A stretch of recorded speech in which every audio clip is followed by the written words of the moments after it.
ठीक है, तो नेक्स्ट पार्ट आ गया अपना मोसेस, लिवर वर्ड कंप्लीट हुआ। तो इसके अंदर फर्स्ट जो कैरेक्टर है वो है बॉडी। तो बॉडी कैसी होती है कि प्रीडोमिनेंट स्ट्रक्चर जो होती है वो होती है गेमिटोफाइट। ठीक है, प्रीडोमिनेंट स्टेज होती है गेमिटोफाइट, और इसकी टू स्टेजेस होती है। फर्स्ट होती है प्रोटोनिमा, यानी कि इन हिंदी में प्रथम तंतु बोलते हैं। एक होती है लीफी स्टेज, इसको सेकेंडरी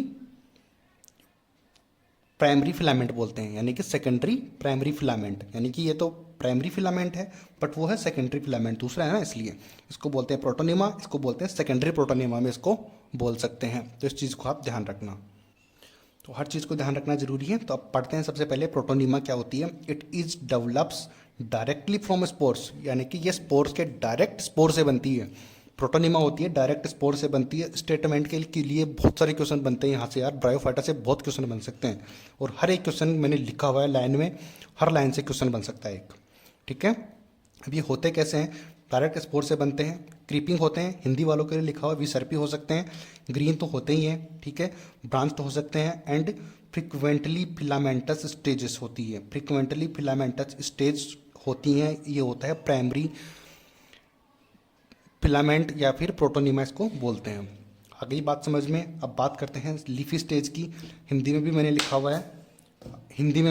हुआ है, अगर जिसको नहीं समझ आया तो वो समझ सकता है। ठीक है, अब ये डेवलप कहाँ होती है, developed from the secondary protonema as a lateral buds. तो सेकेंडरी प्रोटोनिमा होती हैं, उसके लेटरल बर्ड से ये पैदा होती है।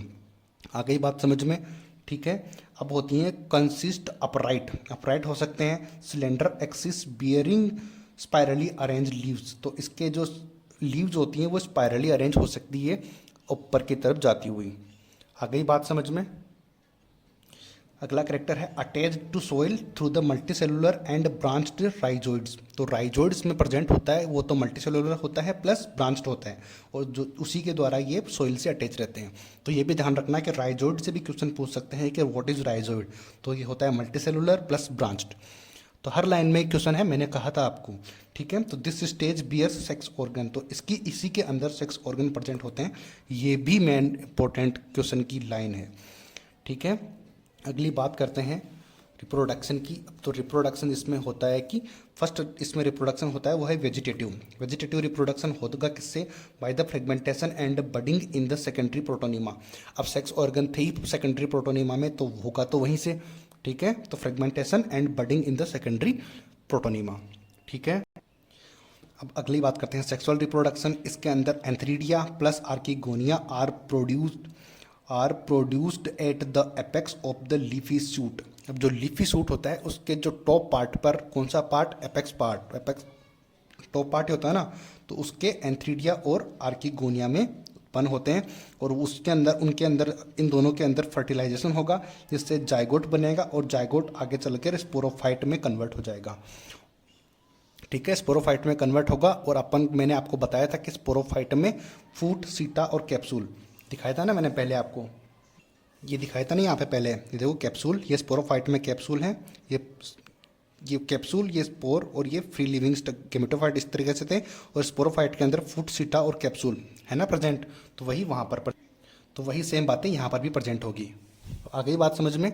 ठीक है, तो अब नोट है इंपॉर्टेंट, इसको पढ़ते हैं इंपॉर्टेंट नोट के बारे में। The sporophyte is the mosses in more elaborate than liverworts. तो इसके अंदर जो स्पोरोफाइट होता है मोर इलेबोरेट होता है, क्योंकि लिवरवर्ट जो है मोस से पहले आया था। तो अगर लिवरवर्ट के बाद मोस आया है तो ऑब्वियसली से मैंने कहा था कि जो चीज़ बाद में आएगी उसी की चीज़ें ज़्यादा इंपॉर्टेंट होगी, यानी कि वो ज़्यादा इंपॉर्टेंट मीन्स ज़्यादा इंपॉर्टेंट का मतलब है कि ज़्यादा इलोबरेट होगी, यानी कि ज़्यादा एकदम अच्छे से दिखाई देगी उस चीज़ के अंदर। ठीक है, the Moses have an elaborate mechanism of the spore dissipation. ये भी बहुत ज़्यादा डिस्पेसल होता है ना, डिस्पेसल जो, ये बहुत ज़्यादा इंपॉर्टेंट कैरेक्टर है मोसेस का बहुत ज़्यादा इंपॉर्टेंट कैरेक्टर है। नीट में बहुत बार क्वेश्चन पूछते हैं, तो ये नोट जहाँ पर भी मैं लिख देता हूँ तो उससे बड़ा इंपॉर्टेंट चीज़ कोई हो नहीं सकती।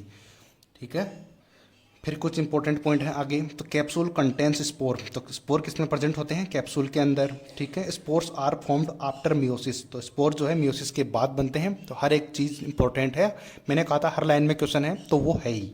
ठीक है, एग्जाम्पल्स की बात करते हैं। ट्रिक अपन ने बनाई हुई है, तो बीएसएफ का जो है पोलिंग चल रही है, बीएसएफ की पोलिंग चल रही है, तो इससे याद रखेंगे ब्रायोफाइटा से क्या क्या होगा। तो बी का मतलब हो गया ब्रायोफाइटा, कोई दिक्कत नहीं है। एस मतलब स्फेगनम, एफ मीन्स हो गया फ्यूनेरिया, पी मीन्स हो गया पोलीट्राइकम। ये इसके एग्जाम्पल होते हैं मोसिस के। आई होप कि वीडियो समझ आया होगा। अगर वीडियो समझ आया है तो लाइक सब्सक्राइब जरूर करना।